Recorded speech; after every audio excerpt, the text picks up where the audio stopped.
Go for it. Recording, guys. Welcome back to the Once You're In, You're In podcast. I think this is episode 10. And Reese left me this week, so we're going to ask him how his time was in Leeds. Is that how we're starting? Yeah. How your time was? How was your time? Amazing, mate. It was so nice to get away from you.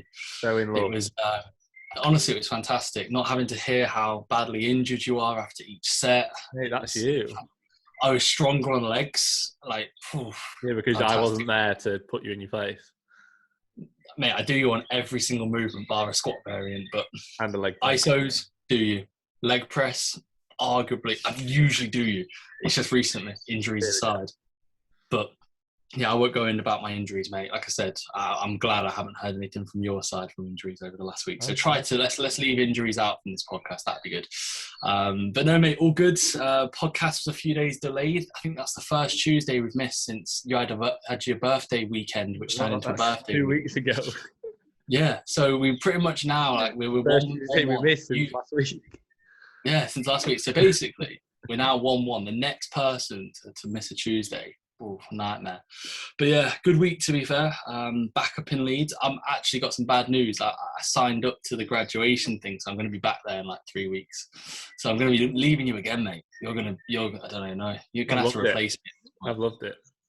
No, it was good to be fair. I enjoyed. I said to you before, I've enjoyed Leeds. Like, I think training wise, I like the gym. Like, I train at Ultraflex Leeds when I'm in Leeds, and so like I had numbers to go off, and I've always thought the vibe there, in my opinion, probably the best atmosphere in the gym that in any gym that I've trained at. Just because I was actually saying this to Shane, Shane the podcast name Shane Fitness. I was saying this to Shane Fitness, I think _ afterwards.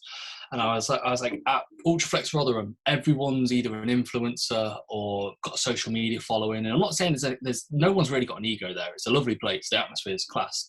But at Leeds, there's no real like Instagrammers. It's just people that train heavy and they lift quite well.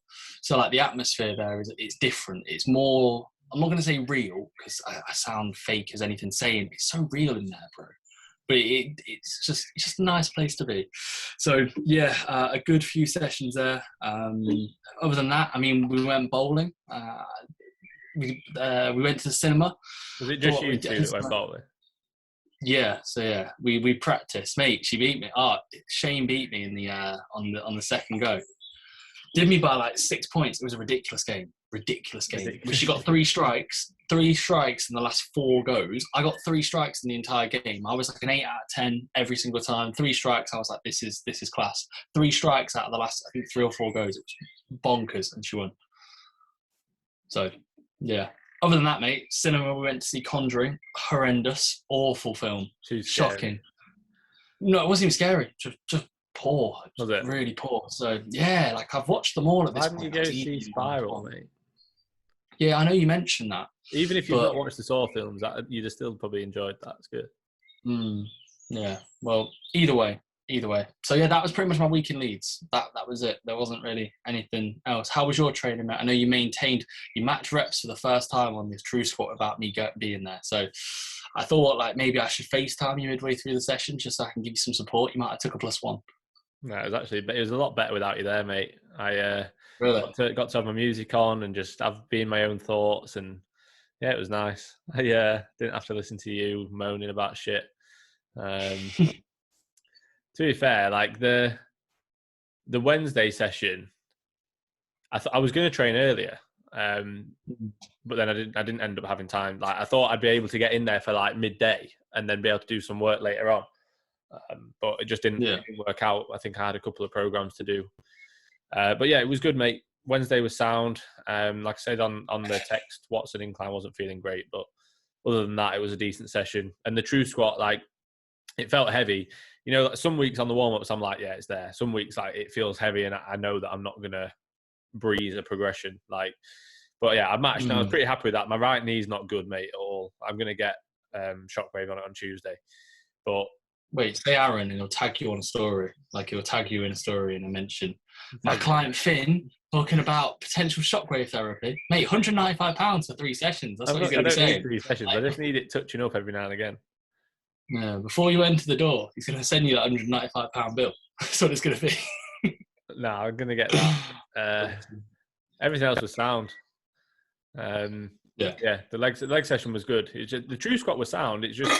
It's like, I don't want to say it's at a point now where the weight's so heavy that, but it's like, I think the fact that it was a novel movement, I progressed it up to like 7 plates or 6.5, and now it's not going to be a case of where I can just add a 5 on or a 10 on each time. It's going to be trying to get a rep or going like 1.25 up, just because that 7 plates does feel it's pretty difficult to progress it. But it felt all right. Like, it's just my knee after the set. And last week was a little bit rushed, wasn't it? I dropped into the eccentrics a little bit, which I did a little bit on the first rep. The first rep was a bit shallow, but after that it was sound. So you trained in a t-shirt, mate. Do you want to explain the rationale behind that? It's because I wasn't there. First time you've ever trained in a t-shirt, mate. Just be honest. Not really, is it? I think I've trained in t-shirts before. Yeah, but like, mate, it was 22 degrees or something in the gym, last week, and you were like, jumpers on. Monday. Ultraflex Rotherham, Monday. Hottest day of the year so far. Jumper on all throughout the whole session. As hot as Wednesday or Thursday. Reece disappears to Leeds. T-shirt on for all the main movements. I was stunned, mate. JP t-shirt as well. Extra small. Shocking. It's actually extra large. No, mate, I don't think about you being there or not, whether I wear a hoodie. I just wear a hoodie most of the time. And that was one day where I was like, tell you what, I feel like I can wear a t-shirt. I wore my grey hoodie the day before. That was like the transition into wearing a t-shirt. It was like, I've gone from a black hoodie to a grey hoodie and then into a t-shirt. But I don't have many t-shirts that I actually like to wear on their own. You know what I mean? Like, most of my t-shirts are either too small or too big. So like, I have to have a happy medium where I'll just wear a hoodie, and then if I've got a bit of a pump at the end of a session, I'll take the hoodie off. But that JP t-shirt actually fits all right to wear it like whenever. No, makes sense. You're not in my thoughts, mate, though. Unfortunately, I'm sorry. I thought I would have been, to be fair. I mean, you were, mate. I forgot that you even went. Like, I turned up to the session, like, oh shit, I'm training. Don't say that, man. Don't say that. I'll end up ending the podcast and getting into bed and be thinking. You wouldn't even know how. You wouldn't know how. I'll drop you a message. I'll drop you a message at 10:30. Yo, man, just to confirm, you were joking earlier, weren't you? No. Like, you were playing, weren't you? Like, Joe's coming to film next week. The leg session. Good session. Yeah, very good session. He was going to come. He was going to come yesterday.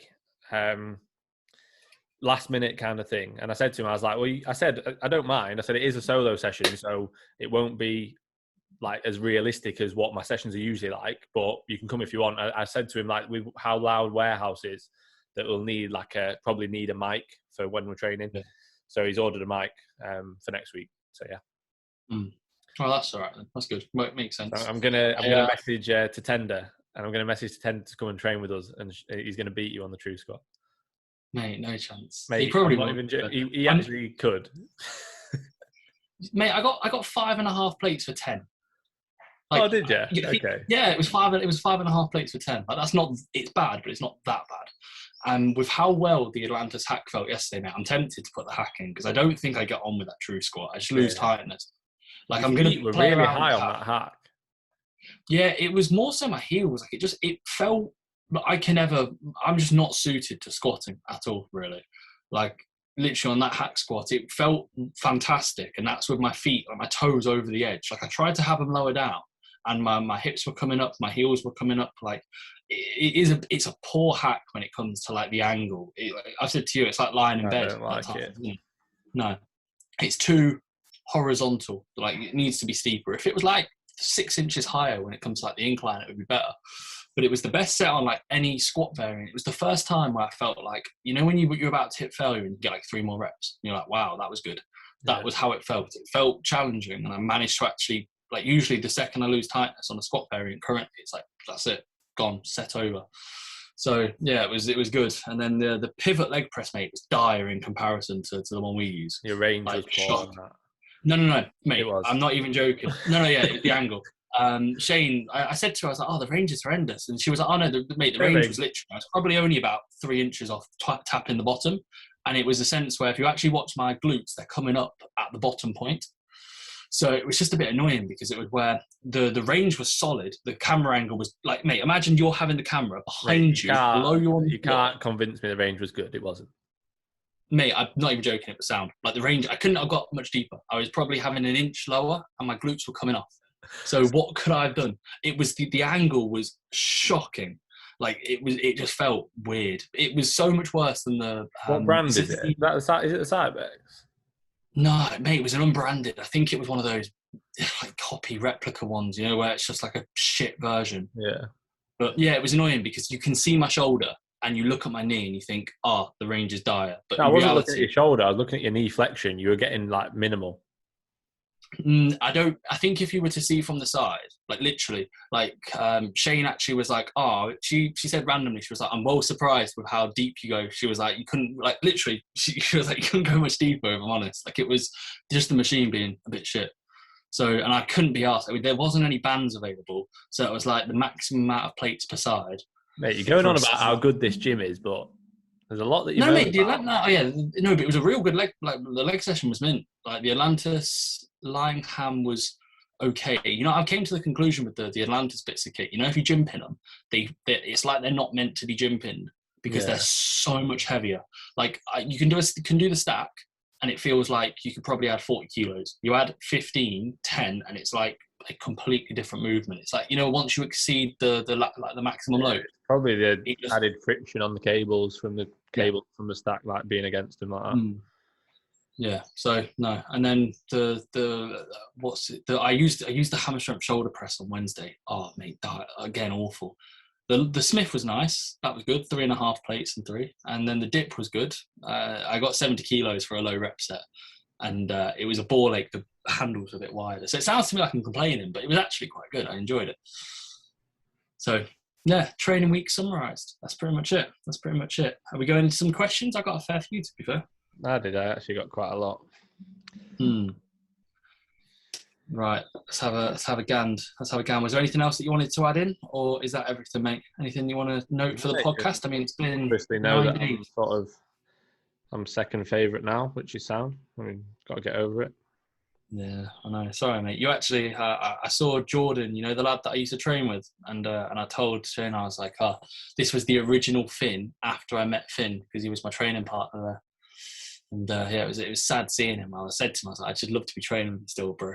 And then clearly, Matt, I just can't. It just doesn't work anymore, which is such a shame. But no, I got a few questions. What are you saying? I was going to say, you know, you were saying about Shane's bracing. Oh, shocking. That's what it's like for me with you, though, on the true squat. It's just my mate, you say to me, you asked me to talk you through the set. You say about a hip hinge, mate. I haven't done a move. I don't hinge. Yeah, you don't hinge anymore. I just don't hinge, so I don't have the embarrassment of saying, mate, can you tell me what to do? Yeah. But no, it was like the maximum amount of air at the top, and it was like. Isn't it weird? Like people just because they're not used to doing it. Yeah, it was like bizarre. Like, you know, before a set, I'm literally sat by the machine and I'm like breathing for like 30 seconds really deep, trying to get air in, trying to think, right, I'm going to like get some air in prior to the set, almost get myself into a routine. And then when I go in the set, I've already got a lot of air going through me. For us, it's so normal. Like for me, literally at the first rep of the true squat, I'm literally like, and like most people would look at me like, what the fuck is he doing? But for us, it's just, that's what we do. Like otherwise I won't be tight enough. Yeah. And then like there was a few times I didn't actually tell her this. There's a few times like before the Smiths press, and I think she like mentioned to me she did a Tim. She just mentioned something random, and I literally just had to ignore it. I was like, right, I literally my headphones died, and it's not saying I needed headphones. My headphones died in that session, and I was just like, well, you're about to go into the set, and she's like, oh no, I was bowling later. Do you remember that snack I got last night? That's what it was. No, it was like, it was just like, you know, like 60 seconds before, you know, when you're not just about to go in, but when you're getting yourself like wrist straps are getting put on, little things like that, and I'm just like, fuck off, leave me alone. Like, I don't want anyone to talk to me, just leave me alone. Can't wait for bowling later. Yes, unwrap my Smith. Imagine 3, 2, I can't wait for bowling later. Yeah, pull me. Oh, shocking. Right. So you want me to, this is my first question. My first question from Jackie Eubank. That's like Chris Eubank. Eubank, the footballer. That's what I said. No, he was a boxer. Yeah, I know. I had a client message me and he was like, "How do you not know who Chris Eubank is?" I was like, "It's not my sport, mate." Anyway, this guy called Jackie Eubank. This isn't a question. Actually, it is kind of a question. You just put get AJ on, and and I just think like I like AJ and I'd like to have AJ on, but also like AJ's been on, I'm sure, so many hundreds of podcasts, tens of podcasts. He's been on loads of podcasts. Just listen to one of them. If you want to know all about AJ, like if we got AJ on, I wouldn't be like, right, so tell us about yourself. Like, no, I know. What do you want AJ on for? Like, I want to have a chat. Yeah, I got told this. Someone said to me, we need to get guests on. I was like, the thing is, with how we do the podcasts, we don't like, and I think this might be the reason why, I don't know, we might not get many viewers or we might get loads of viewers. It's just us talking. We don't think like, oh, we wonder what the fantastic listeners want to view now. We just chat. And if people want to listen, cool. Yeah, if like, people don't, you've got almost, it's one of them, like, it'd be good to get guests on, but I don't want it to turn into like an interview. Yeah, I want it to just be a relaxed chat where like we do the exact same thing and probably get a guest on and answer questions. I reckon that's what we'll do. We'll chat with them a little bit and be like, right, tell us about, you know, what how your prep's going, if they're in prep, or how your off season's going or whatever. And then we'll probably just chat like we do and just they'll have their input. But if we were to get AJ on or Thorburn or someone who's just done loads of podcasts, what's the point? Because they're just going to say what they've always said in all the other podcasts. You know what I mean? Yeah. Like, I'd want to get them on just to have a chat with us like this. Yeah. Exactly. Yeah, you'd hear about AJ's, was it go-karting story? Yeah, like 50 times. You'd be like, all good, but it's like, that's it. Like, yeah, we don't need to go into that kind of thing. Like, no. Yeah, no. so yeah, I think we'll get guests on, but when we do, unless it's someone who you wouldn't know, people who you know and people who have been on loads of podcasts, we're not going to do the same old. No, we're so new and fresh at once you're in. We're so new and fresh, and Caitlin Hill's the number one guest. That's the one we got lined up because the podcast was going to be called Caitlin Hill. Caitlin Hill, episode 10. That's what you're listening to right now. All right, that's your question. We're going to have to fire through them, mate, because there's quite a lot. Okay, yeah, same. Eric, ODA, advice to grow your coaching business. I find this quite an interesting one because this is literally a sense where you have to answer and just say, just start, and if you're good but if at it's already started, like, the answer afterwards is literally just work hard relentlessly. Like, that's what separates people. I think the people who are willing to work hours that most people wouldn't, willing to get up earlier than other people would, willing to do things that other people wouldn't, like minor little things. Like, if a client would message me saying like, "Oh, mate, can I ask about this or whatever?" Like, I'd probably say to him, like, let's jump on a FaceTime or whatever for 10 minutes and we can cover it. Like, little things that I don't think most people will do. Because like it depends how you want to build it. If you want to build it so that you just get loads of clients at low cost, then just focus on automating everything that you do and make it really quick and simple for you and make it cheap. But if you want to do that, I wouldn't want to do that. I'd rather have a smaller amount of clients that are paying for a higher end service, like a more premium service, where I feel like I know every single person sort of personally. But yeah, the sort of main thing that you'll notice for anyone that's successful in coaching is that they just work hard relentlessly and they love it as well. Like, you got to be passionate about it. Yeah. No, don't overthink all your systems. Like, far too often people are like, oh, my sheets aren't right, or I don't know how to set this up or that up. Like, don't even worry about that. Just focus on like trying to help people at the start. Like, when we started, we both didn't think we'd ever do it for a career. It was just, we enjoyed training, so we like to help other people with like free coaching. At the time, it was free coaching. We didn't even know. It was like, oh yeah, here's some advice, mate. Here's a training program. Like, start off like that, and then it will build up. Yeah, no, I'd agree. It's just, I'd say the number one tip would be to just get started, and if you haven't, just keep going and do more. Yeah. So, like we said, even last year, like, we wouldn't have thought we'd be where we are last year, and that's not even long ago. No, definitely not. Like, it's kind of, it's one of those where, like, if you were to look at, we've said it, the work you put in, apply it to anything, we'd be doing quite well. Yeah, it's So just you time apply and that to hours, coaching. isn't it? It's the amount of Yeah, hours. oh yeah, it's hours and time and like beating away at your craft. Like you look at it and think, well, I know obviously you haven't trained for as long as me, but you've still trained consistently now for what, 6 years since you're 18?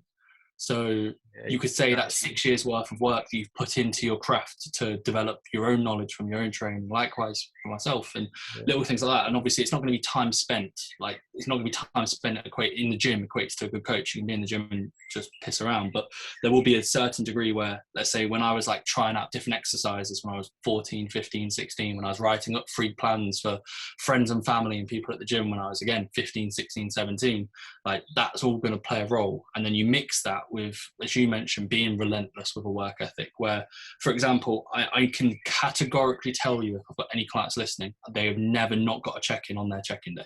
Like that to me doesn't sound like a lot, but there will be coaches out there who, let's say they sack it off halfway through the day and they say, right, we'll get back to you tomorrow. You know, little things like that. Well, it's I think it comes down to like, it is passion though, that like, because for us, it's not like, oh, fuck's sake, I've got to do this, I've got to do that. It's like, unless someone's like done something out of time, like if they've checked in late and you've gone, right, I can't get back to you till then. But like, I'll get up in the morning and I'm like, right, get on with my check-ins, like see how everyone's getting on. Like I want to do it. You know what I mean? It's a want. Yeah. You can't build anything if you don't want to do it. So I think you've got to actually want to do it as well. Just because it might look appealing on social media to be an online coach and go live it up in Dubai and shit, like if you don't actually want to help people or you don't want to, you know, build a business, you're not going to. Like I think it looks aesthetically pleasing. It looks a lot better from the outside. You see us train. It's a glorified office job. People look at it and think, oh, it must be so good, and it's all. It's not really, because you're flat out constantly. Yeah, it is because you're good. Like we enjoy it, but like I said, you don't really get a minute when it comes to you're doing your check-ins. Then you've always got messages to get back to, form videos. Like it's a lot of work. So if you want to build it, you've got to put the time in.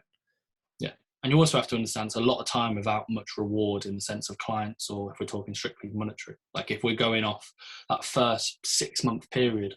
Like, I think we were both quite lucky. Like you were online, you were training one-to-one, so you had clients from that, and then you almost transitioned. And I was like still at uni going through the first lockdown. So it was where we were like, right, well, we can dedicate a decent amount of time and it's not having to be an instant return. And in a way, like I said to you, it doesn't really feel like work. Like you said, never gonna be. Like, no, you don't even, at the time, you don't even think of it, do you? Like, I don't think I was ever thinking like, right, all this work I'm putting in now will get me here. Like I was just thinking, just take it as a day as it comes and just keep trying to work hard at it. Like, but like you say, it doesn't really feel like work because you're enjoying it. Right, let's move on because these are going to take a long time. Coached by BF, you know, Ben Featherston. Big lad. Want a show? I love that. Big lad Ben. Big lad. Massive, big Ben. Big lad Ben. Big lad Ben. Big lad BF coaching. So yeah, change your name, mate. So he asked us, first training split you did when you started training. Good question. That's actually a really good question. I'm being lovely to be coached by a big lad. You got a thing for Ben. Really great question, Ben. Thanks so much. Really great question, mate. Thanks. You want to DM me if you've got any further questions? I think it was like a bro split. I think everybody's on a bro split. It has to be a bro split. Yeah. It was like... I don't think I had a split. Like it was literally just go in and do what my mates were doing when I was like 14. But obviously then I stopped training for a while. Even when I was like 18, it'll have been probably like a bro split, I'd have thought. Yeah. I don't think I trained legs for the first like 6 months. No, I didn't for the first like 2 years. Yeah. We can tell. We know that. We know that. Yeah. The literature states that Finn Kelly coach didn't train his legs for the first 2 years. That's why they're dog shit. Evidence does suggest. Yeah. That's what it is. Yeah, I don't think I did it for 6 months. I didn't do it for 6 months. That's why my legs are better. If you started training them straight away, who knows? But yeah, so I think it was like I remember I did a lot of dumbbell shoulder presses. The day that I got to the 10 kilo dumbbells from the 9s, I was so happy. I was on the silver dumbbells on the other side of the gym, not the actual dumbbells on the rack, like, you know, the female ones that are on those like Can't say that nowadays, mate. They're not for females. They're for everyone. They're for they. You can't. True. Yeah, true. I feel the they dumbbell. Apologies. I've got to hold my hand up. Apologies for females out there listening to the podcast. Right. So yeah, it was a pretty poor bro split. And then I think I transitioned, mate. I had the most adapted. I won't go into it, but it was a horrendous 7-day per week split with arms as my rest day. Arms twice per week. I was close grip. I was pressing, flat benching twice per week. Close grip benching once a week. Overhead pressing once a week. I was pressing 4 times a week. It was ridiculous. Something to take from that is you could do. Like, I was doing shit like that when I first started because you could. Like, I think now people think they've got to do top set, back off set, and I can't do any axial loading. It's like you're literally lifting like 20 kilos on like a dumbbell row or whatever. Like, just get strong and do the hard work at first. Like, I remember when I first did start training legs, I was like barbell back squatting, RDLing, both of those like twice a week alongside, like say, like flat benching and stuff. Like, now it ruined me. But then I wasn't anywhere near strong enough to accumulate enough fatigue from it, so you can get away with it. And mix that with horrendous accuracy and intensity was poor. Yeah. How many clients do you have with probably 2 hip hinges per week, and their accuracy is going to be far greater than what we were at when we started training? You still manage it. Sound, yeah. Yeah, exactly. Agreed. Right. We answered that pretty much, haven't we? Yeah, I think so. How do you structure? This is from BH Powerlifting. Ben Henson is from Leeds. How do you structure a bodybuilding style leg day and the reasoning? E.g., why put leg press last/first? So he comes from a powerlifting background. So his rationale would be for powerlifting purposes. I'm guessing you will have a main movement straight to the squat rack. Yeah, straight to the squat rack. No warm up, 1 rep max attempt, and then drop it to a 3x6 at 85%. Fantastic. One thing that's quite relevant with that, one thing that I find interesting is, like, obviously in the bodybuilding realm, like, it's kind of irrelevant what load you do use. Like, and I know, like, you shouldn't think of it like that, but like we've said before, it doesn't matter whether you're doing like 4 plates on a leg press versus 12 plates. Like, if you're performing it with good form and you're performing it with like good range of motion, you're getting a good connection with your quads, you're taking it to failure, like, the actual load is irrelevant depending on your strength level. So I don't think, like, I think as well with some people, they'll be like, oh, the reason that my leg press is taking a hit is because I'm doing it at the end of a session. It's like, yeah, but that doesn't matter. Like, if you were doing it at the start of the session, you'd be doing a bit more load, but that doesn't necessarily mean you'd be getting more out of the movement. You could be getting a lot more out of the movement for doing it later on because you're a lot warmer and you're actually almost pre-fatiguing the quads. So therefore you're using less load, which means your joints are going to be a little bit safer and you can actually still get a lot out of the exercise without having to do a crazy amount of weight.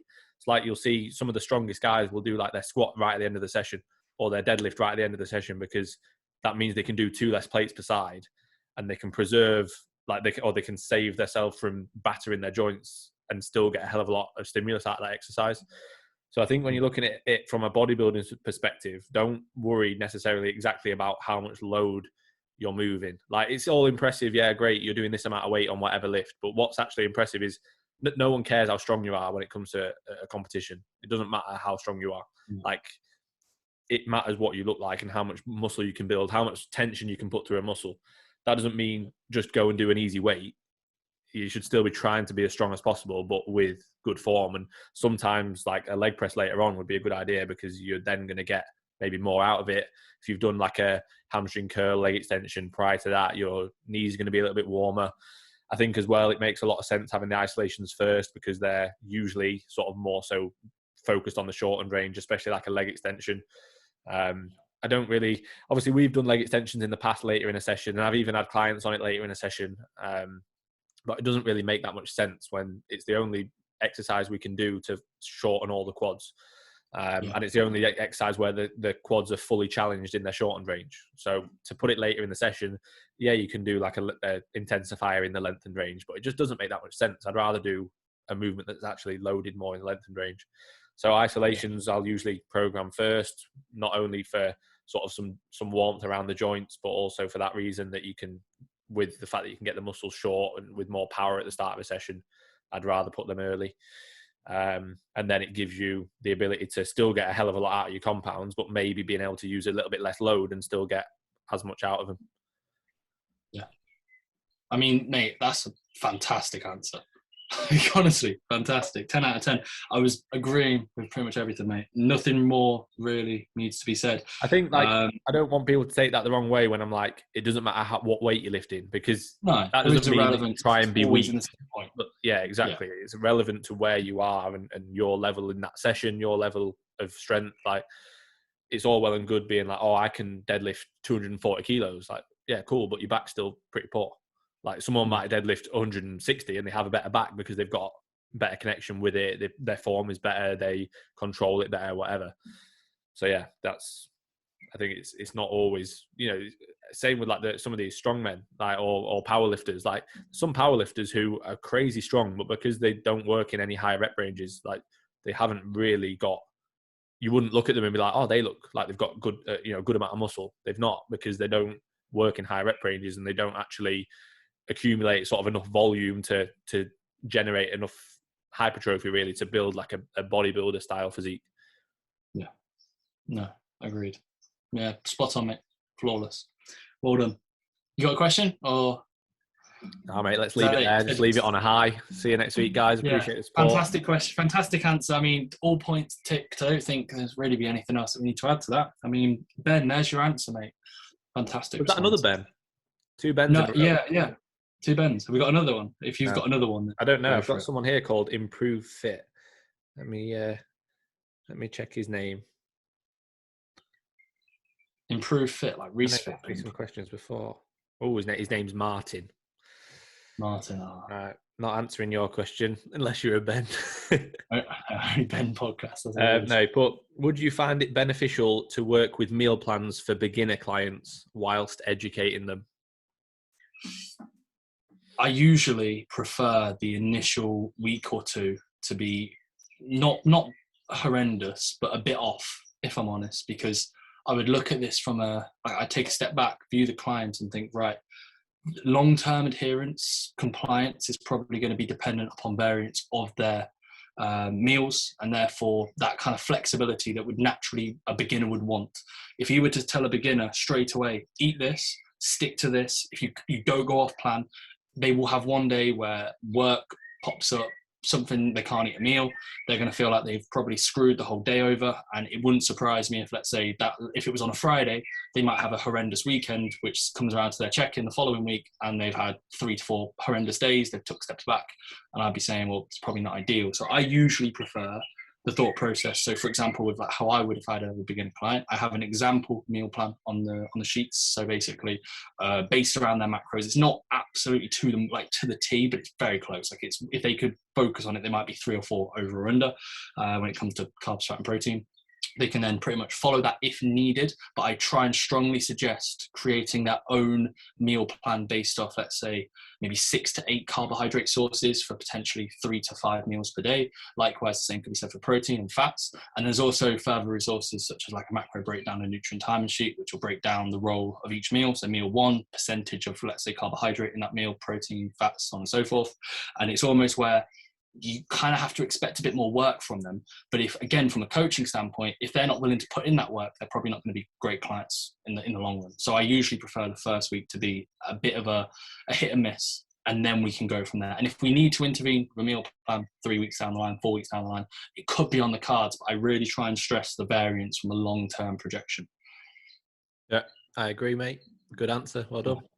Fantastic answer, or is that, it could be a bit better? Yeah, fantastic. Perfect. Sound. Well, everyone's getting a good answer today. Right. So, okay, we'll fly through this one. Kieran, is it Daly? I think it's Daly. That's me one. Kieran, what's Daly. The most optimal cardiovascular exercise, and why is it battle ropes? I do love Kieran. It's for arms battle ropes, isn't it? It's not for cardio. It's for arm training. Is it for arms? Yeah, it's like I thought anterior delt, and then potentially on the way down you could maybe get a bit of lat. No, it's just bis and tris, mate. It's literally just a quick elbow flexion and extension. It's almost like, like a 6x6 muscle round. It's kind of like that, but just like really rapid, and it's like 60. Oh, mate, imagine a 6x60 rest muscle round. Oh my god, mate, the pump metabolites will be through the roof. The reason that it's the most optimal is because JP's done it, so it must be the best thing to do. I'm surprised that not everyone started it yet. It's taken a while to catch on. It'll catch on. Yeah, exactly, right. Exactly. The other one he asked was, why don't we just punch every muscle like abs, considering how effective that is? He was on the wind up today. He woke up. Yeah, he was thinking, I'm gonna get some laughs on the podcast. Why don't we? We know. We do know that the evidence suggests muscle damage is a driver of direct impact. Direct impact, muscle damage of like you could stab yourself, punch yourself, get punched by someone else, and it will lead to hypertrophy. But it's just not the main driver, because the main driver is mechanical tension. There's no point really in punching yourself. I mean, it can help a little bit, but it's probably just not worth it. For the fatigue you're going to accumulate, you're probably going to accumulate too much fatigue. You'll have to take too many devolumes, and it's just not worth it. And I'd look at it and I'd almost take a step back and say, well, if we look at another key driver of hypertrophy, so metabolite focus, so like getting blood flow to the area, having a brain aneurysm can make you far cleverer. So therefore, bleed on the brain, something that we highly recommend from the Once You're in Your Own podcast. I think it's probably the best way to really have some hypertrophy. That as well. Apologies to anyone who's ever had an aneurysm. My mum's had an aneurysm. And you've got to apologise. You're allowed. You know, mate, should I get on the phone? I'm like, I just took the piss out of your aneurysm. Hopefully you don't mind. She's like, I'm so offended. I'm unsubscribing. I'm unfollowing. Oh no. All right, you'll go. Right. Seaback Aiden. Do you take the time to foam roll / stretch before a session? So you foam roll. Yes, I do. Now, at the minute, I have like a mobility routine, and it is helping, to be fair. I'm going to post about it in my next YouTube video, which should be live over the weekend. To be fair, I don't know when I'm going to get a chance to do the voiceover. But yeah, I do for my thoracic spine foam rolling. So I'll do that for the first, that's the first part of the mobility routine. Then I'll do like a 90-90 stretch for my hips. It opens up like the musculature around the hips, my glutes mainly, lower back as well. Then I'll do a lot of scapular work. So I'll do like on my all fours, protraction and retraction. I'll do that for like a good couple of sets of 10, holding it for like 5 seconds in each position.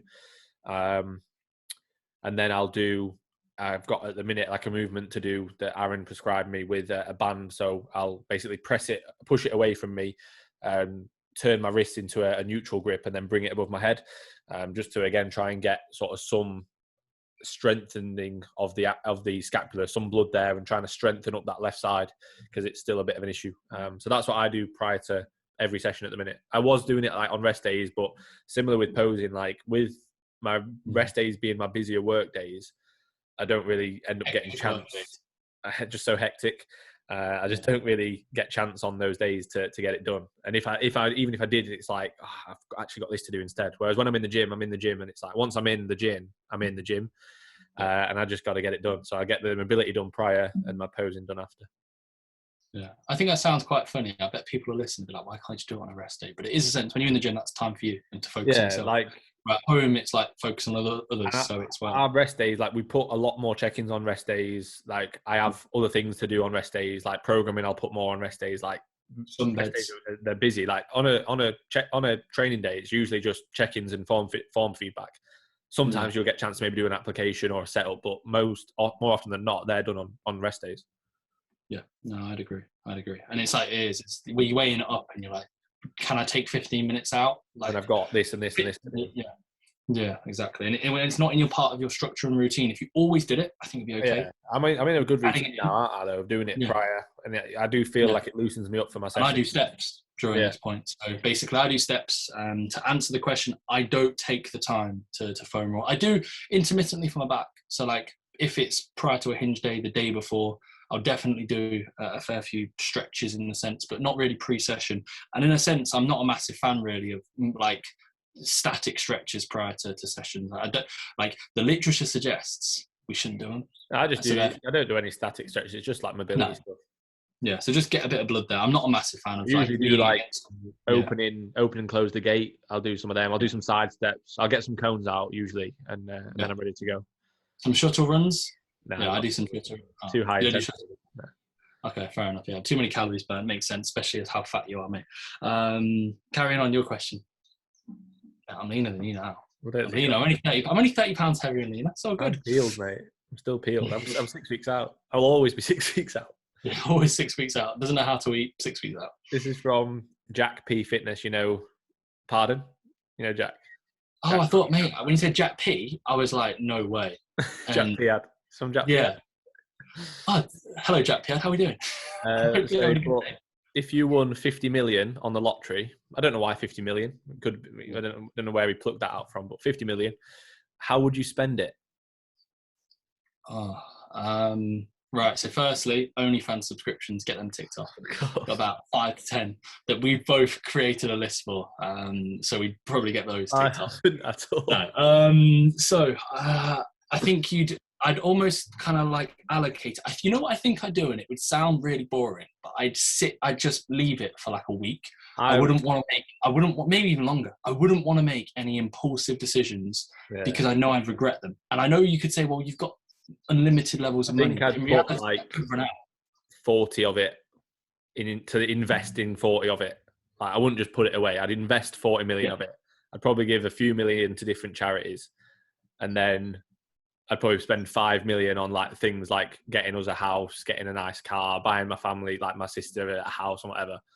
But like, I don't think I'd, like you say, I'd wait on it until I made like bigger decisions. Like, you're not gonna, even if you just left it in the bank, the amount of like, you could just live off the interest. But if you invested it into different businesses and stuff, and crypto, mate, like you have. Yeah, no, I'd probably like a week after. We hadn't even spoke about that. Yeah, mate, to be fair, luckily the ones I chose, they were so bottom end on KuCoin, I actually didn't really lose any money. So like, I'm pretty much like flat. Like, it's not, again, I said to you, I was like, to reference this, I put in like £1,500 into crypto. You told me 2 grand. It was a crash. You told me 2 grand. Has it gone down to 1,500? Yeah, I think I'm definitely down, but it's not like drastic. And it's like, I'm not going to expect to profit. It's like, anyway, £1,500, you know, just so easy to spend £1,500. Could do it again. Could do it now. So I might do it again. But no, I'd probably put it into, I'd say property, but I don't really understand the property market well enough to really invest. But I've been told from people it's easy. Just buy a house and leave it, and the prices go up and you sell it. Like, literally, it's not, there's not much thought process. Imagine if you bought like a massive block of flats in Loughborough and turned it into student accommodation. Like, you'd be absolutely laughing because... and I can be a dickhead of a landlord. I could just go around and be an absolute bellend to all the students. Most of them are, so really different. Yeah. So how boring is that? Probably, like, I feel like most people getting this question will be like, oh, I'd buy a Lamborghini and then I'd buy... You buy a football club for 50 mil, like a decent one. Do you reckon you could buy like AC? No, not AC. Could you buy like about the amount of hassle that would generate. Like, there's no chance. Like, I wouldn't even want to buy like a conference club because it would just be so much hassle. Like, I don't think you'd make much money. No, I don't think you would. And unless it was like your boyhood club that you loved and you were happy to spend all your time on trying to build the club up, like, I don't think. You know what I would buy, actually? I'd take a step above and I'd get ourselves our gym eventually. I'd be thinking 50 mil. Like, that is fantastic for putting in, I don't know, 250 grand. Get yourself banging location and literally just pimp it out with the best bits of kit, because that's something that I would actually, that I'd probably be quite impulsive over that, but that's something that I'd decide in. I think we'd both get like a nice house and nice cars and give our family some money and that, and then I don't know if this is 50 million shared or what. Maybe we bought a shared lottery ticket for the Once You're In podcast. The Once You're In lottery, that's what it'll be. And it turns out I actually paid for the ticket, and then because I paid for the ticket I get all the money, and then we fall out and we just never speak again. Yeah, it makes sense. I actually got asked a question about this. I got asked, would you rather not meet your future wife or not be bros with Finn again? From Geo Pasley? I sound like I've got a list when I say that. So either basically never get married or never talk to me again. Yeah. And you've already met your future wife. Meta, mate. Yeah.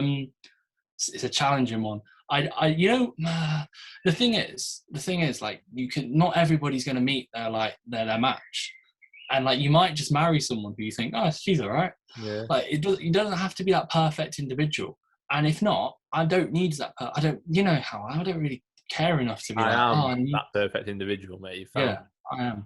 Yeah, so I think I'd choose you, mate, if I'm honest. I know you wouldn't. If you were to offer Shannon on me, I'm expendable here. But that's fine because you know Shannon. And I'm not expecting you to say different. And you have to say that.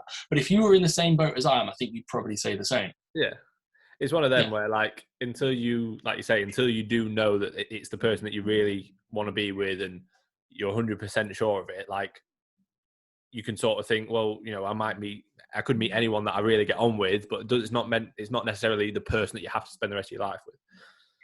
Yeah. In other news, fuck Reese. That's what we're going to go with. That's fuck Reese. We ain't chatting again. Yeah, and to be fair, I had 2 sessions on my own this week, and I've loved it. So, to be fair, mate, I'm kind of getting rid of this relationship soon, anyway. No, it makes sense, mate. It makes sense. Just bringing me down. Agreed. Late for the podcast every week as well. Mate, you were late today. We said 5 o'clock. I went for a walk because you put a story up 3 minutes to 5 at Progress Work. So I was I was leaving. Oh, I'd left actually by then. I was on the way home. I was there. So you put up a story. You put up a story when you were driving. No, it was as I was getting in the car. Okay, but then you put one up like 10 minutes after that, and I think it was Sunny posing. Just must have been my service mate. I definitely do not advocate being on your phone when you're driving on this podcast. We don't advocate that. On the Once You're In podcast, make sure your phone is not in your person when you're driving. It should be stored away in the boot, so you're not going out under your seat. Right, your question, mate. Joel, you know Joel Tawia, Big Joel. Yes. Big Joel and Big Ben. Thoughts on neck training? Oh God. I think my reaction summed it up. I mean, feel free, but at the same, like, if you've got has Joel got a thin neck, or is he just? No, I think Joel's pretty jacked. Like, he's got a good neck and good traps and that.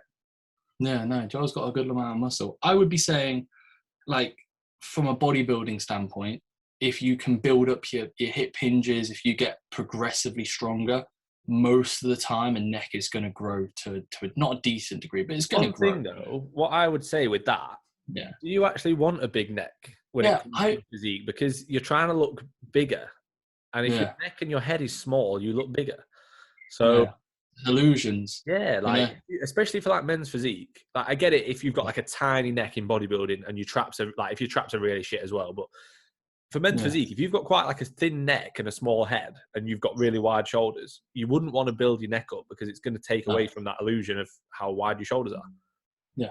Yeah, I'd say unless like it's like an insecurity, I wouldn't really ever focus on it, and it wouldn't be something that I'd say is worth spending your time focusing on. The only thing I'd say is just from a general like strength standpoint for your whole physique. If you really wanted to build the most sort of optimal balanced physique, not in terms of how it looks, but in terms of strength everywhere, then fair play. If you want to do it, then do it. But I also think if you want to look really jacked in like a t-shirt, like dudes with big necks, like if you've got a big neck and like a real good set of traps, you look a lot bigger than a lot of like you can have less muscle, but if you're big upper, like your neck's big, delts and arms, isn't it? If you've got like a really good set of arms, like you can look better in a t-shirt than if you had like maybe a really good back but really skinny arms. Yeah, exactly. Mate, I'm gonna have to go for a wee. I'm gonna have to go for a wee. I'm not gonna put the podcast though. I'll ask you another question. Okay, go for it. This is from your client, Tony. Okay, perfect. But why is Reese such a shit coach? No, she hasn't asked that. What's she gone for? But common mistakes / misjudgments clients make which impact ability to achieve a goal. So basically like common mistakes or misjudgments from clients. I'll be back in a sec. Spot on. Right, so just me to answer this. No one to bounce ideas off. I'm shaking. I'm shivering in my boots right now. Not a good time. To answer Tony's question, I think potentially, I'm not going to say lack of communication because I wouldn't really say that's a mistake. But for example, it might be different with other coaches, but me and Finn, the vast majority of our time spent probably in the evenings are getting around to form feedback. And I know just off the clients that I coach, likewise with Finn, the people that engage and actually utilize the coach in the sense of form feedback, the ones that ask questions about their own training, why certain things are put in, they become a lot better quicker. So for example, their form and execution is on point, and their level of, I'm not going to say adherence, but they're able to apply their knowledge from asking questions is better. So if things pop up, they already kind of know what occurs. So for example, I had a client yesterday, Tom, he messaged me about a cheat meal and like an off-plan meal.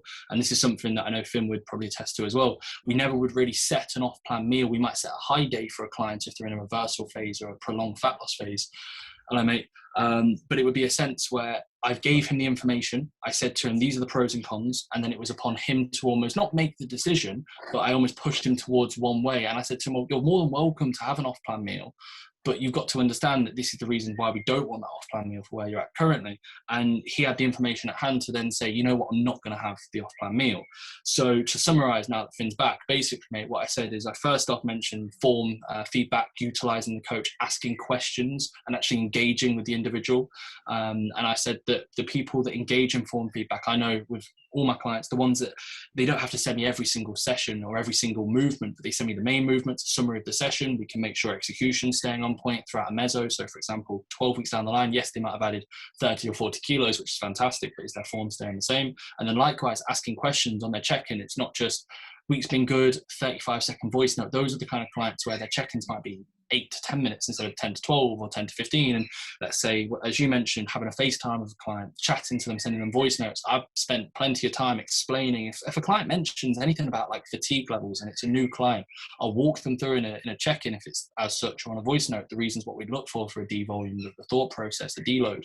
And it will almost be to the point where the client has more information at hand because of their own intent with the coach. So when things pop up, they don't fall off the wagon, or they know how to respond better, and just little things like that. So unless you want to throw anything else in, I would just say engaging with the coach. Yeah, that is a good one. Like I always say to my clients when I start, I'm like, make me work, because the people who don't make me work are the ones who generally don't get the results they want, because they're not putting the effort in on their end for me to actually help. If I don't know how your training's going, if I don't know, how you're feeling, if you're not enjoying the training, if there's movement that's not feeling good, you can't help that individual, and then they won't obviously get to the goals that they want. I'd also say a good one would be like people that try and do more. So like, let's say they're in a fat loss phase, and I'll say, make sure you're being as close to these targets as possible with your food and your expenditure. And then they go and do way more expenditure and eat way less. And then they wonder why they feel horrendous and the training goes to shit. It's like, oh, because you're trying to push the diet way too hard when you don't need to. Where you're at currently. You almost want to do as little as possible to get maximum results.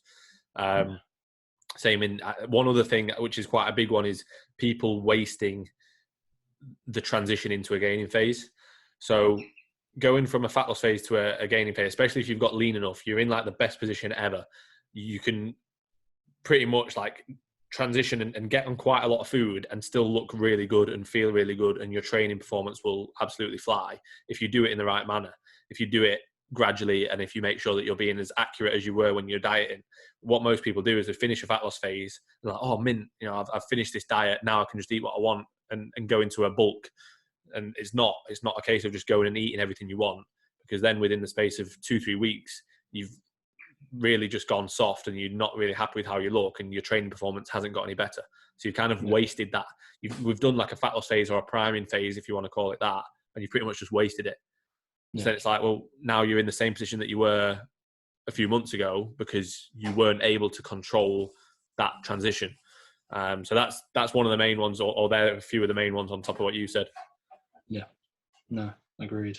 I think the fat loss phase and the reversal, like that is the number one time when a client needs to be adherent. They always need to be to get the best. But even more so, that period, like where it's literally a make or break. If you have 1 week where you don't check in, or you have 3 or 4 days that are poor, like that can literally ruin. Yes, you might not be at the end. You might not be where you started. You'll be better. Also psychologically. Yeah. Mate, it's the second I said to you, I was like, you have a bit of food, you have in your mind, this is it. Ghrelin gets spiked, and therefore your appetite just goes through the roof. And it's so easy to be done and eat off plan. But the ones who stick to it, they're the clients that, and we would have plenty that end up losing, let's say 15, 20 kilos or 20, 30 pounds. They end up then probably putting back on maybe 4 to 6 pounds worth of fullness.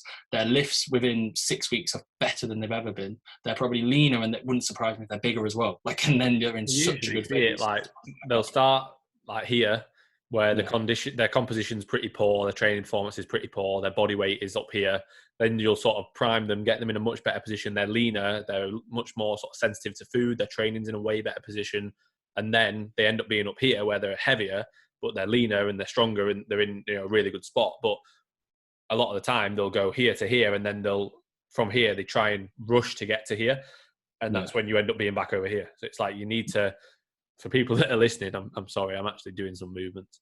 But sorry to the Spotify listeners. I'm really sorry. I apologize. I shouldn't have done it. But like, you need to be gradual in that phase, and gradual is dependent on the individual. Some individuals, I'll have them gain 2-3 pounds a week in that phase because they can get away with it, depending on how lean they are. Others, they might actually start here and their priming phase is actually getting them heavier and getting them in a better position from like a hormonal standpoint and a body fat standpoint.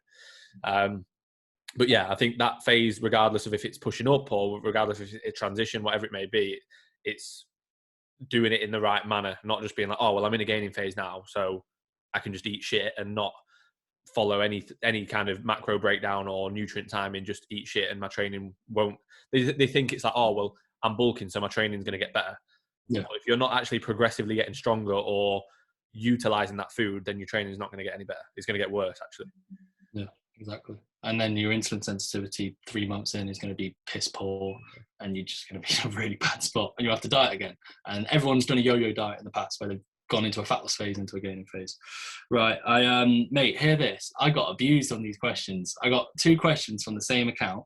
And they used to be, because I checked to see if they've messaged me, they used to be, do you remember that Photoshop page that like did those Photoshops for like all the, like, not top level bodybuilders, but they like Photoshopped the photos that made them look real, and they were like before and after. I remember AJ had one, and yeah. Remember? Yeah. They messaged me. They sent me a question. Hear this. Why are you afraid? Why am I afraid? I'm offended. Why are you afraid to take straight on check-in pictures and upload to Instagram? You shouldn't worry about this is a second question. You shouldn't worry about what others think and only show weird angled photos. And I'm like, how can you even assume that? Like, that's a very strange question. That's like someone said, you know, Reece doesn't post straight on photos. And it's like, well, why would I? Like, I don't really take, like, I think this is, again, people think that I care. Mate, I couldn't give a crap if someone was to take a photo of me and they were like, upload it to Instagram, I'd be like, don't upload it. I'd be like, as long as my calves aren't in it. If I take a photo of you straight on, literally just in your boxers, you would hate it and you would be like, oh, yeah. But to be fair, I'd be like, don't post that. I'd want to hit a post. Because I'd be viewing it from in like an image perspective. Your physique, one, you're doing men's physique, so you're not going to be straight on. Like, yeah, you are a little bit, but you're always going to have a slight twist or a slight tilt at the hip. And 2, like, if you want to, like, what does it matter? If you want to pose, like, from the side, or you want to take photos slightly from the side, like, what does it matter to anyone else? No, I think it's just because, like, people are always going to question, when they see someone that looks good, they're always going to question, does he actually look that good there? Or is it just angles? Or is it just Photoshop? Or is it just lighting? So they should have just asked that. Do you actually look good in real life? And he'd have been like, no, I look like shit. I've got I look like shit. Yeah. I look like shit. I literally structure on 100, saturation on 45. Saturation is on 100 on your photo. No, it's not, mate. It's on like 20. And like I said, it's just the 20. I need to put it down. It on like minus 20, mate. You look really high. Not all the time, mate. Not all the time. Sometimes, but not all the time. But yeah, I find that quite funny, because that's like someone's got not a personal vendetta. Yeah, it was like they assume something, and it's like, well, in the first way, I don't really care like what photos I don't really post. And I said this to you, like what I said earlier. I don't post and think, oh my god, that the followers are gonna love this photo. I just post a photo and write a caption about it, more so I can, if I'm looking back on it, I can be like, oh, this is what I looked like last time I was this weight. And a lot of it is for business as well, like keeping relevant and putting content out there, like even if it is just an update on yourself. Yeah, so I'm never imagine, mate, like so relatable. Sending check-in photos over, uploading check-ins, and you're literally doing like, you know, when you get like a beginner client, they're just mate, you're just not real. Why don't you put them on? You're so fake. No, it's just so fake, mental. But yeah, that was that. Do you have any? You know what, like a lot of girls do nowadays, where they like deliberately make themselves look worse and be like, "This is me real," and they're like hunched over like this. And it's like, hunched no, over. that's not real. Yeah, like, you're literally making yourself look worse to pretend that's how you look, to make people who don't like how they look feel better, which is, that's actually doing it, you're making it worse. You're doing a disservice by doing that. Yeah, because you don't look that bad. Yeah, and now you're making them people think like, oh, you know, like it's all right to not look after myself. Yeah. Which well, it's the same. Don't Like, then fair play. Sorry to it's anyone. the same as when people take up. Apologies to any females who've done this in the past. We don't mean to cause any offence. So it's the same as when people post transformation photos, and it's like completely different lighting, sticking their stomach out. That was like something that was really popular like a few years ago, like on YouTube and as such. So yeah, I don't know. It's what it is. But it was quite a funny question. I read it and was like, wow, that's like I've upset someone there. So yeah, it's a bit like I upload another photo of myself like doing a quarter turn or I'm twisting at the side. He's like, motherfucker, Reece has got me again. That's what it would be. Yeah, like smashes his phone on the floor, like, slams the door. No. You can't keep getting away with this. Oh, sure. Right. Question, mate. We got a question from Finley Roberts. Finley Roberts, the guy that I'm pretty sure applied to both of us. Yeah, and he like signed up with me and then stopped, and then he applied with you and then never spoke to you. Yeah, I know. Cheers, Finley. Thanks for that, bud. No harsh feelings. Yeah, we're only joking. I hope you sound, mate. Yeah. We are actually just joking. Yeah. So he put fats when in prep, obliterate them to trace, or a healthy 20% rule. Obliterate them, mate. Like obliterate everything. Absolutely. Obliterate, destroy, mutilate, disintegrate, everything. Just anything. 8. Just do it. Do everything, but other than 8 fat. That's what you need to focus on. Yeah, just get rid of it. No, or you put or a healthy 20% rule. I wouldn't go off like a percentage. Percentages are wank, if I'm honest, for the vast majority. Like they're just straight up. Like they're pretty poor. Like I would usually look at it and I'd say like I would most of the time. But did he mention the prep? Did he say? Yeah, he put fats when in prep. I think they can get as low as need be. Like you've got to understand the hormonal detriments and the well-being detriments of lower fat. And likewise, if you were looking from like especially when you're peeled, like a triglyceride standpoint, there's going to be definitely benefit to having higher fat days or a fat load, or being careful of your fat content. At the same time, if you're natural, it's going to be, I'm not going to say a bigger role, but there's definitely probably more of a thought process towards it. But at the same time, it is a macronutrient that will have a calorie demand and therefore, or a calorie amount. So therefore, if we can pull them down if needed to prioritize carbohydrates and keep protein at like a baseline level that would be optimal, then so be it. But I would definitely try and limit the time, because the longer you go with, like you've had it before when you did that 28-day whatever fat loss phase, I'm guessing your fats were pretty much to an absolute minimum, and like probably well-being hormonally at the end of that you were trashed. And that was only 28 days, and therefore if you're in a prolonged prep, keep them low if needed, but try and get them back up to where it needs to be set, especially if you're, as mentioned, like a natural athlete. I think the fact that as well, like generally what most people will do now is to have the higher fats on a rest day. You can kind of make up for it.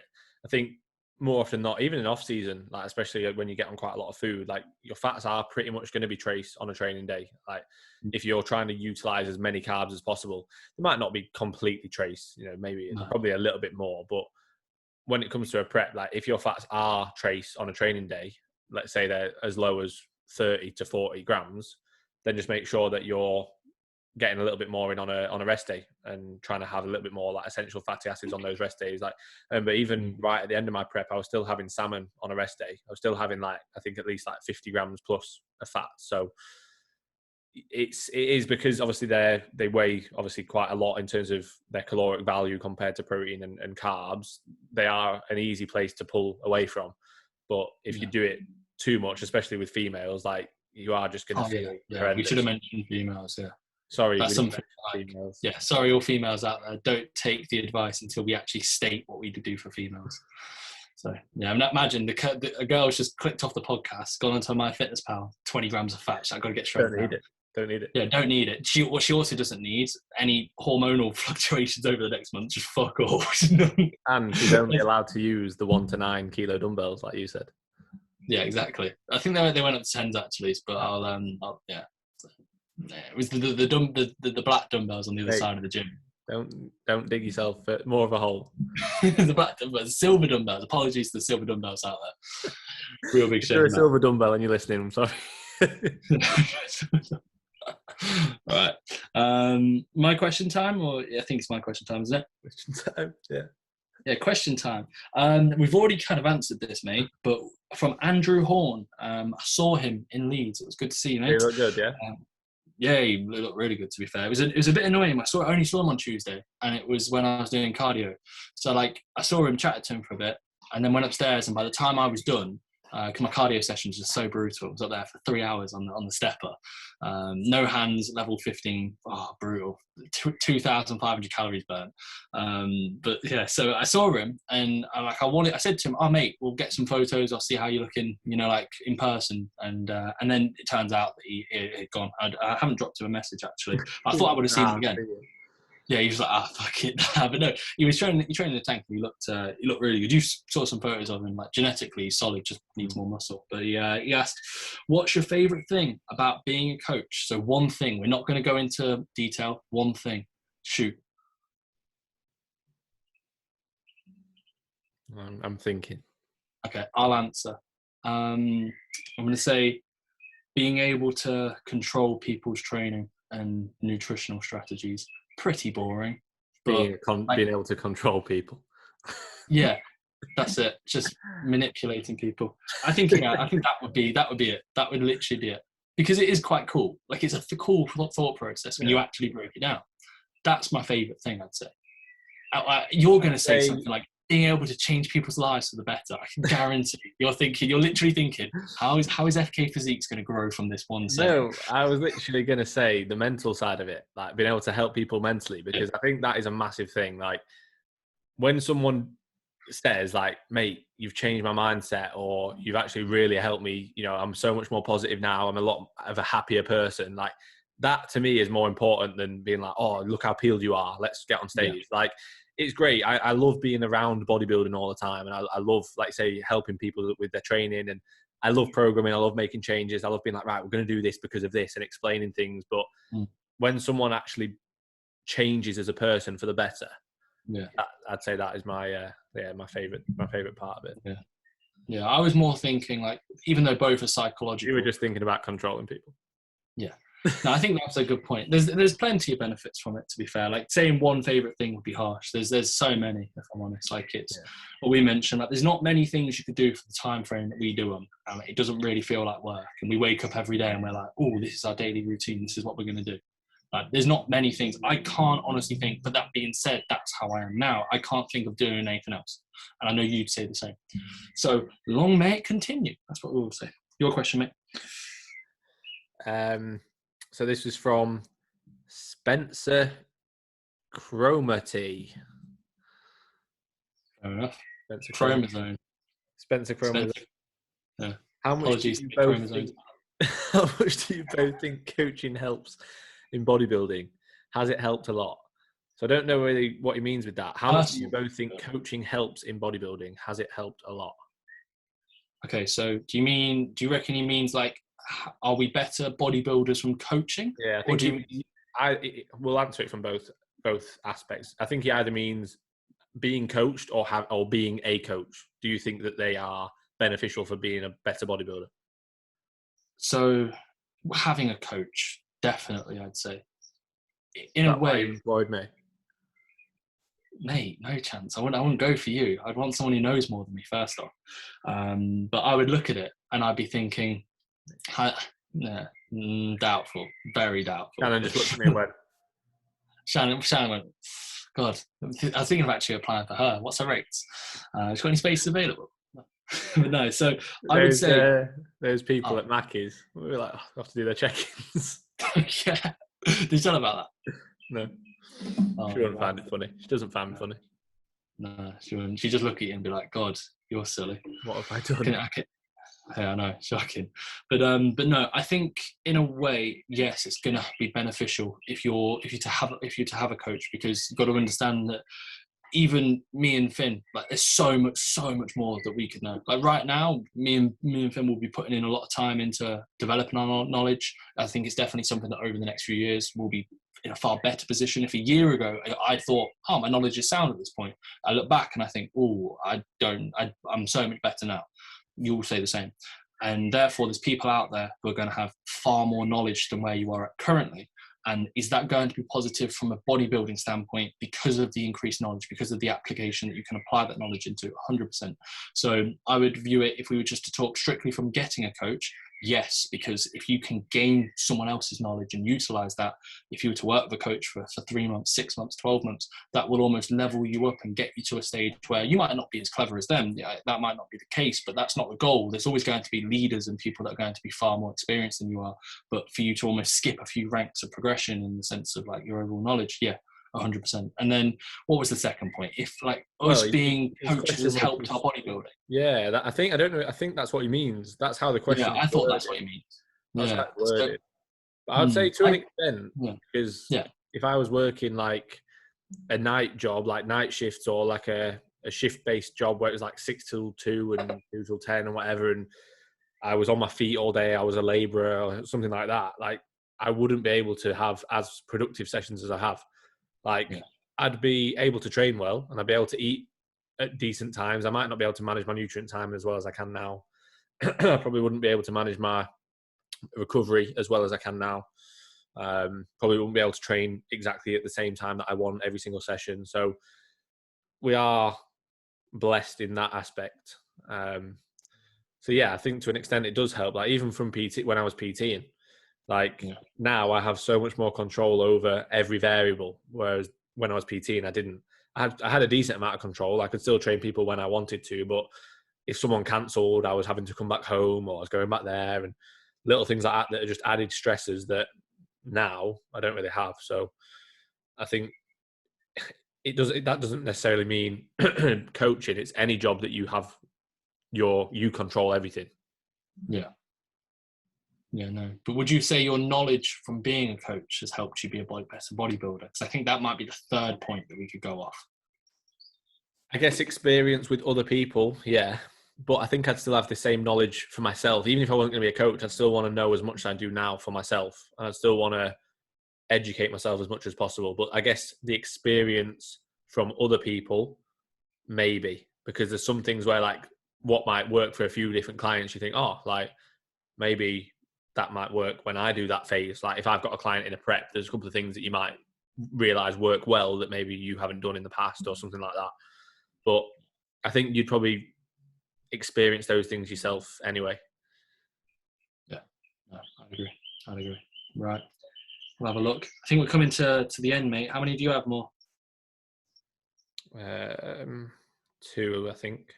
Yeah, I had a few others, but I remember, Taylor by Tom, coaching slots available, signed up from directly listening to the Once You're In Your Own podcast. I don't know if he did. I actually never mentioned that to him. But I think I did say to him about the podcast. He asked last week, so I've got a few, but they're not the best. So he asked last week, like biggest mistakes that he sees people making, or we see people making, and likewise biggest mistakes that we made. So I know Toby, Warner, he asked a similar question. Yeah, that was if we were to go, what was the biggest mistake that you made training?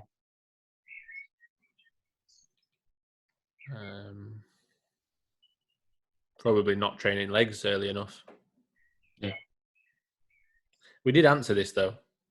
Yeah, I know. Is it similar? Was it the same question? Yeah, pretty much. I'm sure it was like it was a title of one of the episodes. It was like it was the biggest mistakes beginners make. Okay, yeah. So that basically, guys, apologies to Taylor by Tom. If you want to listen to the answer, please go and refer to that episode. We don't know what episode it is, but it might be prior to this on Think Helly Coaches or Think Helly on YouTube. Prior to this. Yeah. Therefore, click on the account, have a look for the title, click on the video. There's no timestamps because Finn doesn't put that time in, and then we can go from there. Thank you. Right, it's the admin. Right, the admin man. It's not me. Yeah. Right. Last few questions, mate. Go for them. I think, like I said, mine are pretty dire at this point. Perry Moss asked, "How should you set up for chest movements, shoulders / scapular cues, etc.?" Okay, so if we're thinking what, like a horizontal chest press, I usually think for Go through. Okay, so I usually for a tricep compound, I usually favour scapula in just I say neutral position, so it's not really protracted or retracted. So I don't really like the thought process of almost like engaging in maybe a slight bit of retraction, but not completely pinned back and locked back. And then I think for vertical pressing and then horizontal pressing, I think it depends obviously on the machine and how it's set. Some machines, especially like vertical pressing, it doesn't really make too much sense because the alignment and the elbow path is just pretty poor. So for example, the Sterling shoulder press, if you were to utilize that and have your scapula pinned back, God, with how vertical it would, I just don't think it would feel too good. But for a horizontal press, I usually favor, I say usually favor horizontal press. I can't think off the top of my head why I wouldn't go for scapular retraction. So that would be my forefront. I'd be thinking lock the scapula back, create a stable platform through those shoulder blades and that upper back region to almost be locked in and therefore provide more stability. And we know stability is going to create more force. So I would also think about when you're setting up a movement, set up from the ground up. So like you'll see it with a lot of people, like their feet are all over the place when they're doing a press, and they're limiting themselves a hell of a lot because the only real, yes, you've got a bench behind you or a machine, a back pad, whatever, but you're still connecting with the ground. That's where you're generating the force from. It's like if you were to try and do like a chest press with your legs just in the air, you're going to be able to, you're not going to be able to generate anywhere near as much force. So, yeah, but you can just isolate your chest. Have you never seen the legs up flat bench? You do leg press your flat bench, to be fair. Yeah, I do, mate. It's just glute drive. It's actually a lower back extension, just a glute drive, mate. That's all it is. You ever thought about lightening the load and not using your legs to press the barbell up? No, I never. Trying to get a lot of it's basically like a lot of glute and lower back on that bench. Yeah, that's what you're aiming for, wasn't it? So I mean, completely. But so from the floor, I almost imagine like screwing my feet into the floor and like locking them in really tight, and then I've got that ability to almost imagine like an impulse of force like driving through my body to help through the floor, and I get loads of quad stimulus. It's great. Loads of quad stimulus from any press. But yeah, I think starting from the floor, that applies from pressing to hinging to squatting. I'm honest, like all movements. Even dips. When your feet are hanging. And just go. Get those feet in. Hey Finn, I was trying to do a dip and I couldn't lock my feet in. I couldn't dip this week. My coach has sacked me. What can I do? And the first thing, coaching slots available now, mate. So if you want further advice, I was listening to this podcast and they were saying to put your feet on the floor for dips. They're doing like an incline. No, it would be an incline chest press up if you think about it. And according to a few people that we've got, it would be a decline, but it would actually go up the top line. Oh yeah, right. I actually got a good question. How would you structure / plan a refeed week? Has that one just come through? No. So I read through them and I thought pretty poor. And then this one I kind of missed out. So from Jonathan, yeah, I thought this. I read it and went week. I went, John. Everyone's name's weird. Everyone's got a weird name. When have we ever had like Joe Smith ask a question? Apologies to John watching this. Any Johns out there, we do apologise. Yeah, I know. We've had a few weird ones out there. I mean, Tatenda takes the list. That's the reason why he became a legend, because I couldn't pronounce it. I was chatting to Tatenda yesterday. Yeah, his hamstring playing rugby. Our thoughts and prayers go out to Tatenda and his family to get his hamstring back to full health.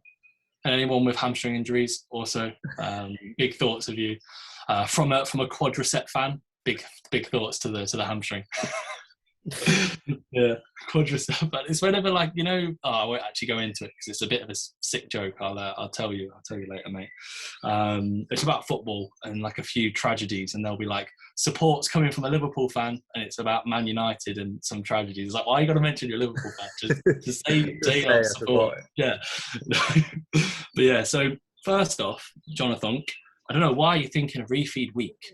Like, I feel like this is something that's quite popular. I know Mike Israel talks a lot about like diet breaks in and like almost thinking to like pull food back up. But I would say if you're in a prep, maybe, potentially, if you're in a long fat loss phase.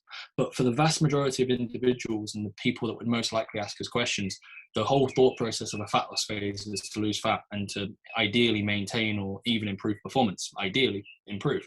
So I'd be looking at that and I'd be thinking, well, therefore you'd want to be doing the classic get in, get out of the mini cut that everybody says, getting in, getting out. So to have a refeed week, that says to me, like, you don't need a refeed week in a mini cut or a tidy up phase. Did he say in a mini cut? No, he just said, how would you structure a /plan a refeed week? And in a sense, like, the only thing you'd have is you'd have higher carbohydrate content, potentially if you're bottom end of a prep. And as mentioned, you could benefit from a fat load, potentially a fat load. But I would be viewing it and thinking, this is so independent and specific to an individual. I would say if you need a refeed day for higher performance, go for it. But most people in a fat loss phase wouldn't be too focused on it. I'm not going to be that petty about the terminology, but I'd call it a diet break if you were going to do like a full week. Yeah. Like I would class a refeed as anywhere between 1 and 3 days where you're having a higher carbohydrate intake, probably lowering the protein and the fats. Like that is what I would class as a refeed. A diet break, I would generally say, is just higher calories. Like obviously it matters where it comes from, but I would keep protein the same, carbs and fats would go up, and I'd just aim to get calories back to maintenance for a week, maybe even slightly above, depending on how much it's needed. Like, let's say in a prep, you're aiming for sort of a rate of loss of £1 pound per week, and then for whatever reason, 2 weeks running, you lose 4 pounds and your performance has gone to shit, then I wouldn't be like, oh, let's just go to maintenance. I'd probably be like, okay, let's sort of have a diet break. Let's get a couple of pounds back on. Let's gain some fullness again and some performance, and then we'll go back from there. But yeah, it's not really that technical. Like, it's just push food up a little bit. Yeah. No. Can you hear that in the background? Yeah, I can. Like the yeah. Shannon. Apologies to any housewives out there. We can hear. Apologies to any air fryers out there that are getting scrubbed. I can't imagine it feels nice.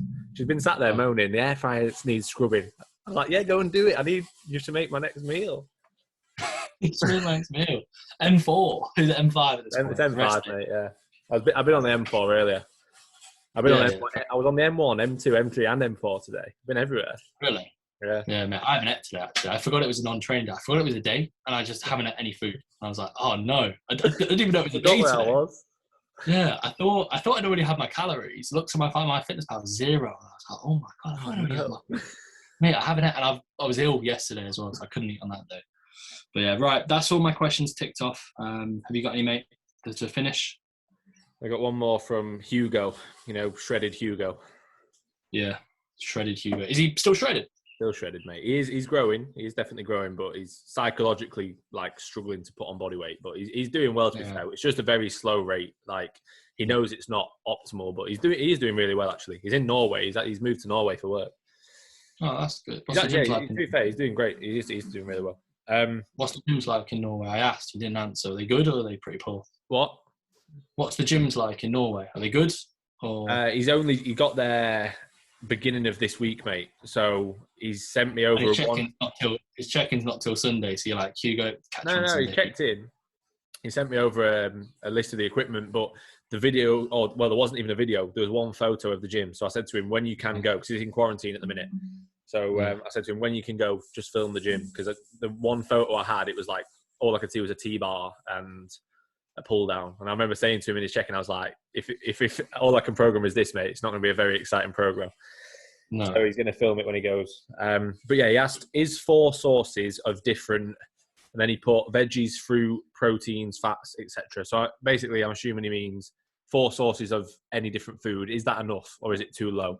So if you've only got 4 sources of veg that you use, 4 sources of fruit, 4 sources of protein, 4 sources of carbs, 4 sources of fat, is that too low? I'd look at it and I'd be thinking, well, from a general assumption, if you're trying to put on weight, it won't really matter. If you're in a calorie surplus, you're hitting your macros. More specifically, I'd say you're hitting your micros. That's probably something that I try and focus on if you're only eating from 4 sources of each said kind of food, not allowance, but category. But in a way, you can be quite picky And yes, you could argue from like a digestive standpoint, like it could be better to have a wider range. But in a way, like I haven't probably thought about my food sources, and I can't imagine it would be that much higher. It would be higher than 4, but I can't imagine it would be that much higher for myself. It might not even be like it. I don't think like mine's not very high. No. So I would say as long as like, for example, if you're eating rice 4 times a day and you're eating chicken 4 times a day or 5 times, so M5, M1, M2, M3, M4, M5 is just chicken, and the same with rice. I'd argue rice, maybe get some variance in there if you want. But if you're in a calorie surplus, you can get it in. Like from the basics, if you're hitting your macros as well, which is going to be challenging, but it could be, it's not going to be optimal, but it wouldn't be bad. It's not going to be a bad idea. It's just not ideal. But if he can only allow himself 4 sources, or like, like he can only have in his mind, like these are 4 sources that I like, I don't want to eat anything else, and he can stick to it. I'd much rather a client maybe just go off that. And as long as they can adhere and they can hit their boxes, what needs to be ticked, then I don't really have too much of an issue. I think the main focus is digestion. Yeah, that's what I said. Yeah, I couldn't really care less if you're eating like two different foods. Like if you're digesting it well, and like you say, the only real issue would be, are you actually getting enough micronutrients in, and maybe like enough fiber. Like, but I wouldn't be stressing thinking, oh, I'm only having rice, cereal, and potatoes as my carb sources at the minute. Is that enough? The thing is though, like rice-based products, like there's loads. So like, are you classing just rice? Like maybe you're having cream of rice, maybe you're having rice cakes. Like you could be having Cocoa Pops. Like there's so many rice-based products. Like Rice Krispie Squares 2 weeks out. Would you class those as one? Would you class those as all as rice or not? So that comes into it as well. But yeah, again, it's one of those things. It's the minutiae that you don't really need to overly focus on. You need to just focus on the basics of, are you hitting your food targets? How is your training performance going? How is your digestion and appetite? If they're all in a good spot, then I wouldn't overly think changing your diet around. Yeah. Agreed. Spot on. Right. Is that all questions answered? Yes, mate. Spot on. Right. That is pretty much everything. We're going to leave you with a time for Finn Kelly to leave a fantastic outro. Is there anything that you want to add to conclude this podcast? I've actually quite enjoyed this one. It's been a good one. What's wrong with the other ones? I don't know. This just felt a bit better, mate. It's because we haven't seen each other. It's nice to see your face for the first time. I've had a serotonin boost. Prep's been so hard. I had a semi. Oh, mate, that's something for after the podcast when it says recording ended. So, yeah, episode 10 of the Once You're in the background. Yeah, I bet. So, episode 10 of the Once You're in Your Own podcast. Thanks again, guys, to listen. Yeah, go for it. You go for it. Feel free. Come on. Do a better job than me. No, to be fair, I usually do the intros. You do the outro. Mate, I'm not starting again. That's it for me. I'm done. No more words. I ain't talking. All right, thanks guys for listening or watching. Please like, subscribe, follow us both if you don't already. I know Reese is going to be doing some more YouTube. I'll be doing some more YouTube. Obviously Reese is in prep, so make sure you follow that. I'm obviously in off season, so just watch me get fatter as Reese gets leaner.